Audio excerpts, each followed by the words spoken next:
Хорошая жизнь... Простите.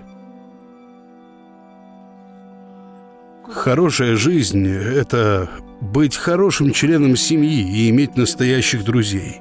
Вот в чем смысл жизни. Больше ничего не нужно.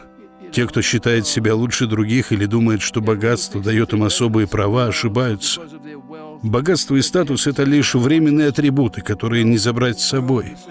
А тепло близких людей и искренние отношения — это то, что наполняет жизнь настоящим смыслом и остается в сердцах других